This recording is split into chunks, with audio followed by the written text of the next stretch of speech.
ভাই কুরবানির কথা কি ভাবলেন? কুরবানি তো চলে আসছে। আমি ভাবতেছি কুরবানিতে গরু। দেখছোস ভাইয়ের মন অনেক বড়, আমি জানতাম ভাই গরু কুরবানির কথাই কবে। চামচামি বাদ দিয়ে আগে আমার পুরো কথা শোন। আমি কইতেছিলাম যে এইবার কুরবানিতে আমরা গরুর মালিক আর দালালদের থেকে চাঁদা উঠাবো। হালার পুত, তুই যে খারাপের খারাপ, তোর থেকে চাইতে ভালো কিছু আশা করা যায় না। কিরে, কি কইলি তুই? না ভাই, আমি কইতেছিলাম আপনি তো এলাকার সহসভাপতির ডায়নাথ, আপনি তো চাঁদা উঠাবেন। আচ্ছা, তাইলে ঠিক আছে। তা ভাই জিজ্ঞাসিলাম এই কুরবানিতে কি কুরবানি দেওয়ার কথা ভাবলেন? আরে কি কুরবানি দেওয়ার কথা ভাবলেন আবার কি? ভাই এই এলাকার সহসভাপতির ডায়নাথ, আমাদের প্রিয় অভিভাবক। ভাই কুরবানি দেবে গরুই। আর ভাইরে কি তোর টিপটা মনে হয়? হ্যাঁ, টিপটাই মনে হয়।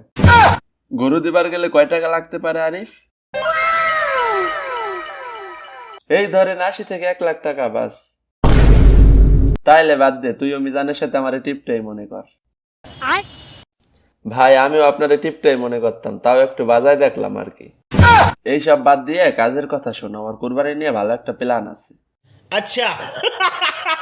তার জন্য এলাকার সব গরুর মালিক আর দালালদের নাম্বার লাগবে। কই পাওয়া যায় বলতো? সব নাম্বার পাওয়া যাবে কাঠ বাবার কাছে। হেৎ, কাঠ বাবা মানে? তুই কি আমার লিডার দেশ নেতার কথা কইতেছিস নাকি? না না ভাই, লিডাররা তো জাতীয় পর্যায়ে কার্ড দেয়, এই বাবা তার লোকাল ভার্সন।